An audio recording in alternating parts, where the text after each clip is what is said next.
नमस्कार दोस्तों, कैसे हैं आप लोग। आशा करता हूँ आप लोग अच्छे होंगे। तो अभी एक नया आईपीओ ओपन होने जा रहा है ब्लैक बक के नाम से। तो उसकी डिटेल्स के बारे में जानेंगे, कब ओपन होगा, कब क्लोज होगा, क्या जीएमपी चल रहा है, क्या इशू प्राइस में आने वाला है शेयर। तो चलिए आइए पूरी डिटेल को एक बार देख लेते हैं। तो सबसे पहले मैं ब्लैक बक वाला स्क्रीन को लगा लेता हूँ। तो ये हम लोग आ गए हैं आईपीओ वाली स्क्रीन पे। तो आईपीओ जो ब्लैक बक का आईपीओ है वो 13 नवंबर को ओपन होगा और 18 नवंबर को क्लोज होगा। फेस वैल्यू जो रखा गया है वो ₹1 पर शेयर का रखा गया है। प्राइस बैंड है 259 से 273 का। कट ऑफ प्राइस रहेगा 273 का। एक लॉट में आपको 54 शेयर्स मिलेंगे और जो टोटल इशू साइज़ है वो है 1114 करोड़ का, जिसमें से कि 550 करोड़ का फ्रेश इशू है और ऑफर फॉर सेल जो है वो है 564 करोड़ का। मतलब 50% का जो है वो ऑफर फॉर सेल है। आइए और डेटों के बारे में जान लेते हैं। तो बेसिस ऑफ अलॉटमेंट जो आपको पता चलेगा, अगर आप अप्लाई करते हैं तो आपको शेयर मिला या नहीं मिला वो आपको पता चलेगा 19 नवंबर को। और जिनको अलॉटमेंट नहीं मिलता है उनका फंड रिफंड आएगा 20 नवंबर को। और शेयर्स जो अलोकेट हुए हैं वो डीमेट अकाउंट में आएंगे 20 नवंबर को ही। और लिस्टिंग जो होगी इस शेयर की वो होगी 21 नवंबर गुरुवार के दिन। ये कितना परसेंट रिजर्व रखा गया है किस कैटेगरी के लिए वो भी जान लेते हैं। क्यूआईबी के लिए रखा गया 75% का, रिटेल कैटेगरी के लिए ओनली 10% और एचएनआई कैटेगरी के लिए रखा गया 15% का। रिटेल कैटेगरी में अगर आप लगाते हैं एप्लीकेशन एक लॉट के लिए तो आपको मिलेंगे 54 शेयर्स। मैक्सिमम आप 13 लॉट के लिए अप्लाई कर सकते हैं, जिसमें आपको 702 शेयर्स मिलेंगे, 702 शेयर्स मिलेंगे। और एचएनआई स्मॉल में आप अप्लाई करना चाहते हैं मतलब आपको 2 लाख से ऊपर की एप्लीकेशन लगानी पड़ेगी, जिसमें आपको 14 लॉट्स के लिए अप्लाई करना पड़ेगा।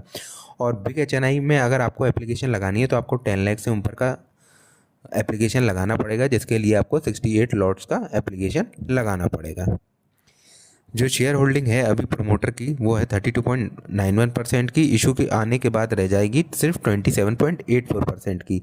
ये थोड़ा सा है चिंताजनक बात, क्योंकि प्रमोटर की ऑलरेडी होल्डिंग जो है वो काफ़ी कम है और भी कम हो जाएगी, 27.84 पे आ जाएगी।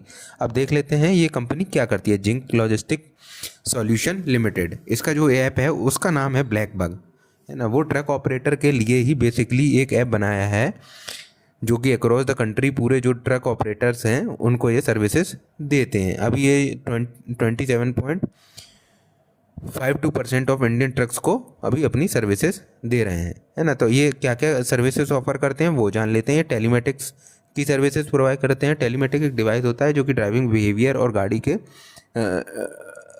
के फीचर्स के और ट्रैक करता रहता है, गाड़ी सही चल रही है या नहीं चल रही, वो सारी ट्रैकिंग डिवाइस मान के चलिए इसको, है ना। व्हीकल फाइनेंस सर्विस भी देता है।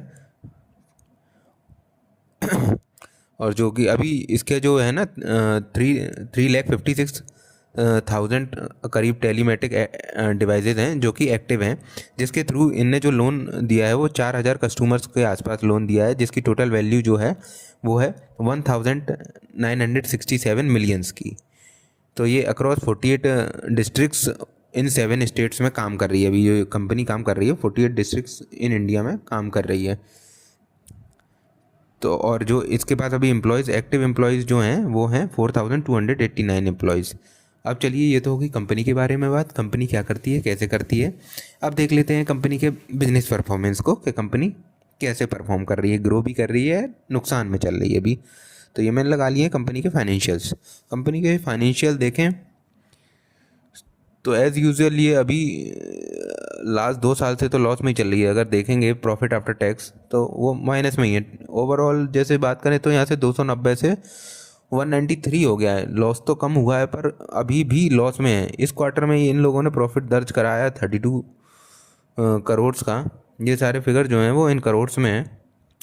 एसेट ठीक है, एसेट भी 600 करोड़ के आसपास हैं। रेवेन्यू ठीक ठाक है, मतलब कंपनी भी अभी 2015 ही में रजिस्टर्ड हुई है, 9 साल पुरानी है, तो ग्रोइंग स्टेज में है। पर अभी इसके फाइनेंशियल को देख के ऐसा मतलब अंदर से गट्स नहीं आ रहे कि अप्लाई करें या ना करें। थोड़ा सा दुविधाजनक स्थिति मालूम सा पड़ रहा है अभी तो।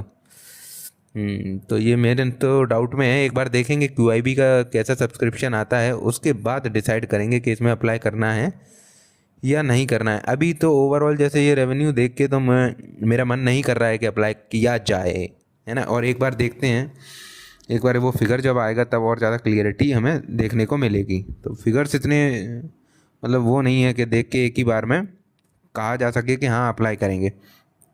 चलिए एक बार जीएमपी और देख लेते हैं, जीएमपी क्या चल रहा है। जीएमपी में एज यूजुअल अभी ट्रेड होना चालू नहीं हुआ है। So that's all for today guys. Thanks for watching my video. Please like my video and subscribe to my channel. Thank you.